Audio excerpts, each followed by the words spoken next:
네, 안녕하세요. 데이터를 활용한 창의적인 문제 해결 방법을 연구하는 교육기업 싱킹랩입니다. 오늘은 그 방법론 중 하나인 데이터 중심 디자인 싱킹에 대해서 소개해 드리려고 하는데요. 데이터 중심 디자인 싱킹이란 무엇일까요? 그 전에 앞서서 디자인 싱킹이란 무엇일까요? 디자인 싱킹은 이렇게 다양한 기업과 기관에서 또 다양한 이름으로 불리고 있는데요. 창의적이고 민주적인 문제 해결 방법론 혹은 공감을 위한 최고의 방법, 다양한 아이디어 기법, 빠른 프로토타이핑과 테스트 방법 등등 여러 가지 이름으로 불리고 있습니다. 저는 오늘 이것을 에어비앤비 사례를 통해서 한번 설명해 보도록 하겠습니다. 에어비앤비는 자기 집을 숙소라는 상품으로 내놓는 숙박 플랫폼 공유 서비스죠. 집주인의 경우 남는 방을 부가 수익으로 창출할 수도 있고, 여행자의 경우 호텔보다 저렴한 값에 숙소를 이용할 수 있어서 모두가 윈윈이 되는 아주 성공적인 사업 모델입니다. 그런데 이런 에어비앤비의 경우도 초기 한 주 매출이 채 $200가 되지 않아서 파산 위기에 처할 염려가 있었다라는 부분을 알고 계신가요? 에어비앤비는 이 위기를 바로 사용자 중심의 디자인 싱킹 공감을 통해서 해결했습니다. 자, 여러분의 집에도 남는 방이 있고 이것을 에어비앤비를 통해 숙소로 내놓는다라고 가정을 해봅시다. 그런데 생각보다 이 상품이 잘 팔리지가 않는 겁니다. 그럴 때 여러분은 어떤 시도를 해보시겠습니까? 상품이 팔리지 않으니 마냥 손 놓고 있을 수는 없고 어떤 시도라도 계속 해봐야 하는데, 문제는 여기서 어떤 기준과 근거로 무슨 노력을 해볼 것이냐라는 것이죠.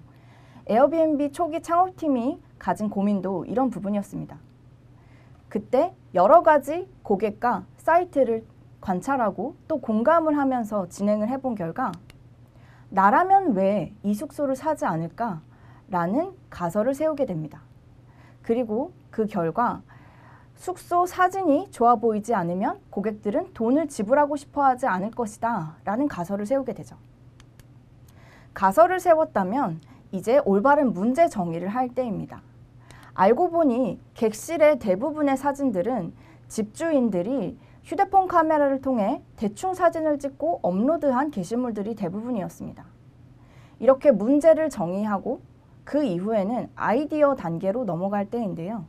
그렇다면 어떻게 하면 숙소 사진을 더 좋아 보이게 할 수 있을까 해서 고퀄리티 사진을 준비해야겠다라는 아이디어를 도출하게 됩니다.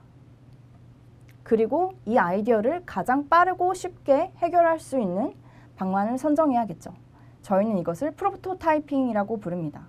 에어비앤비 초기 창업팀도 역시 이 아이디어를 가장 빠르게 실행하기 위해서 바로 뉴욕으로 건너갔고 여러 가지 시도를 한 결과 가장 좋은 모습으로 숙소를 고퀄리티의 사진으로 찍어서 올릴 수 있었습니다.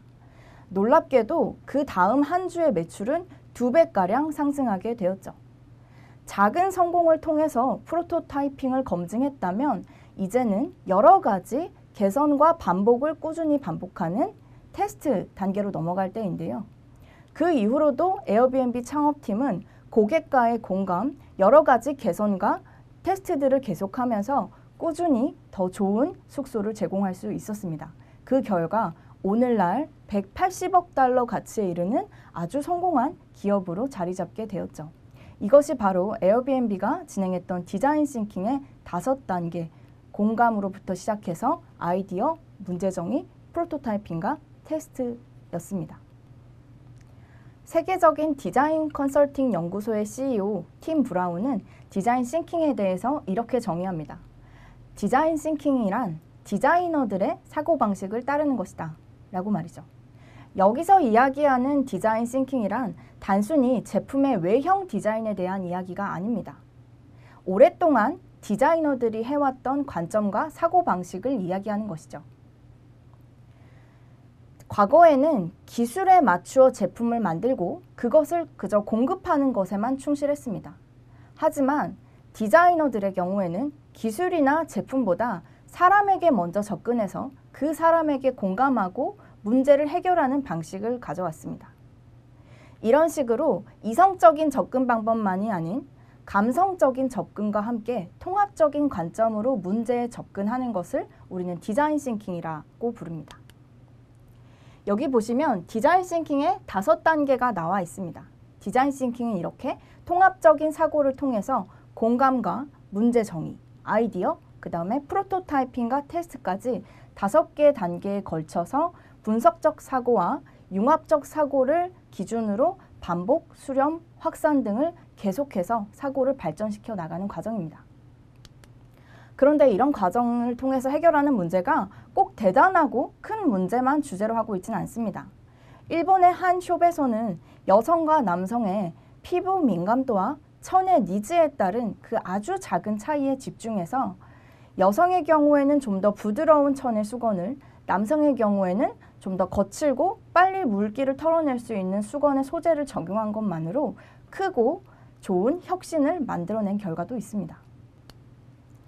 그런데 디자인 싱킹이 이렇게 보편화되면서 한편에서는 비판의 목소리도 나오고 있습니다. 유튜브에 보면 나타샤 제니라는 디자이너의 강연이 있는데요. 그 강연의 제목이 이렇게 디자인 싱킹 is bullshit이라는 얘기를 합니다. 쉽게 얘기하면 디자인 싱킹이라는 헛소리는 집어치우라는 뜻인데요. 그녀의 강연을 짧게 요약하면 디자인 싱킹은 전문가의 식견과 전문성을 가지고 비판하고 사고하며 깊이 있게 검증하는 과정이 진행되어야 되는데 그런 부분이 결여되어 있다. 디자인 싱킹은 너무 단순하게만 문제를 해결하려 한다. 또 추가로 포스트잇만 너무 사랑한다. 라는 얘기를 하게 되죠. 그런데 공감을 무엇보다 중요하게 여기는 것이 바로 디자인 싱킹인데 왜 디자인 싱킹에 대해서 이런 목소리들이 나오는 것일까요? 기존의 디자인 싱킹에서 공감을 하는 과정에서 무언가 부족한 부분이 있었던 것이 아닐까요? 그렇다면 기존의 디자인 싱킹에 대한 공감 방법들을 한번 살펴보도록 하겠습니다. 기존의 디자인 싱킹에서는 이렇게 관찰과 체험, 인터뷰처럼 사용자를 깊이 있게 관찰하고 혹은 사용자가 되어서 한번 직접 문제를 체험해보고 그 다음에 사용자의 어떤 숨은 내면의 이야기를 듣는 인터뷰 같은 것들이 선행되게 됩니다. 그렇다면 이 공감하는 과정들에 대한 도구들이 부족한 것인지 혹은 이것들을 조금 더 효율적으로 개선할 수 있는 다른 도구가 있는지를 한번 살펴보도록 하겠습니다. 저희는 그 방법을 바로 데이터라고 생각하고 있습니다. 기존의 정성적인 방식의 공감 도구뿐만 아니라 정량적이고 객관화된 방식으로 더 전체적인 맥락과 패턴을 이해할 수 있는 데이터를 사용해서 공감을 한다면 기존의 디자인 싱킹을 좀 더 효과적으로 보완하고 더 빠르게 문제를 해결할 수 있지 않을까요? 1800년대 런던에서는 콜레라가 주기적으로 창궐하던 때였습니다. 이때 존 스노우라는 박사가 나서서 이 콜레라에 대한 문제를 해결해 보기로 한번 결심하게 됩니다. 그때 존 스노우 박사가 가장 먼저 진행했었던 것은 콜레라가 퍼지는 마을의 발병자와 사망자를 중심으로 데이터 위에 그 위치를 하나씩 표기하기 시작한 것입니다. 데이터를 통해서 이해를 한 다음에 실제로 어떤 것이 문제였는지를 전체적인 맥락과 패턴을 통해서 한번 파악하게 되는데요. 실제로 콜레라가 특정 거리의 펌프를 중심으로 퍼져 있다라는 사실을 확인하게 됩니다.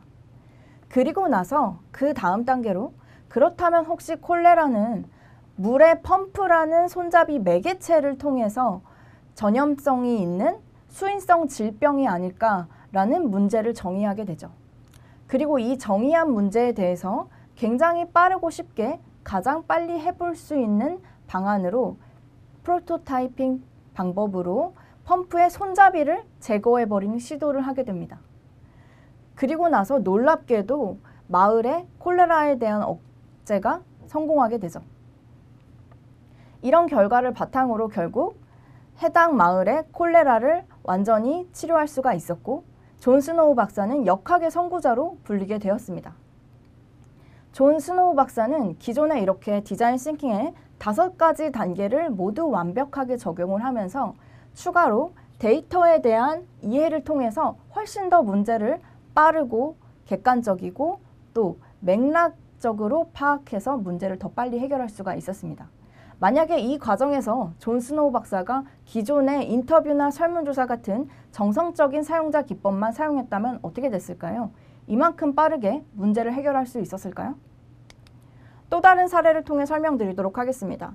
중환자실에서 누워있는 환자들이 겪는 아주 사소하지만 큰 불편이 한 가지 있다면 무엇일까요?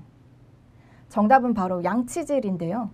누워있는 환자에게 보호자가 직접 양치질을 해주다 보니 누워있는 환자의 입과 옷에는 양침물이 흘러내릴 수밖에 없고 또 보호자가 해주는 대로 양치질을 받다 보니 때로는 양침물을 삼켜야 하는 어떤 그런 큰 불편이 있기도 했습니다. 그래서 이 부분에 대한 문제를 해결하고자 컨설팅 팀이 파견되게 되고요. 그 과정에서 사람들을 대상으로 인터뷰를 진행을 했는데요.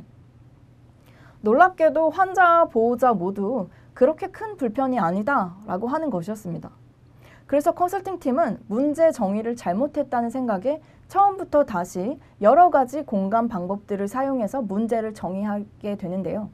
결국 나중에는 본인들 스스로가 꼼짝없이 하루 종일 누워서 중환자 체험을 하는 그 공감을 사용한 이후에야 실제로도 양치질을 받는 것이 얼마나 큰 불편함인지를 깨달을 수가 있었습니다. 그래서 그 문제를 바탕으로 다시 한번 인터뷰를 진행하게 됩니다. 양치질을 하는 것이 너무나 불편하다는 것을 우리가 깨달았는데 왜 그 당시 양치질이 불편하지 않다고 하셨나요? 라고 묻자 그제서야 환자와 보호자들은 양치질은 사실 너무너무 불편한 문제입니다.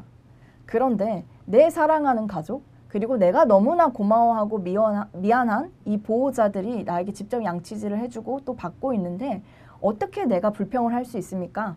감사하다고 생각을 해야죠. 라고 얘기하는 것이었습니다. 우리는 이것을 펄스 파지티브, 긍정 오류라고 부릅니다. 사실과 다르게 사회적인 관계나 도덕 이런 부분들에 대해서 그 거짓말을 하게 되는 현상을 뜻하는데요.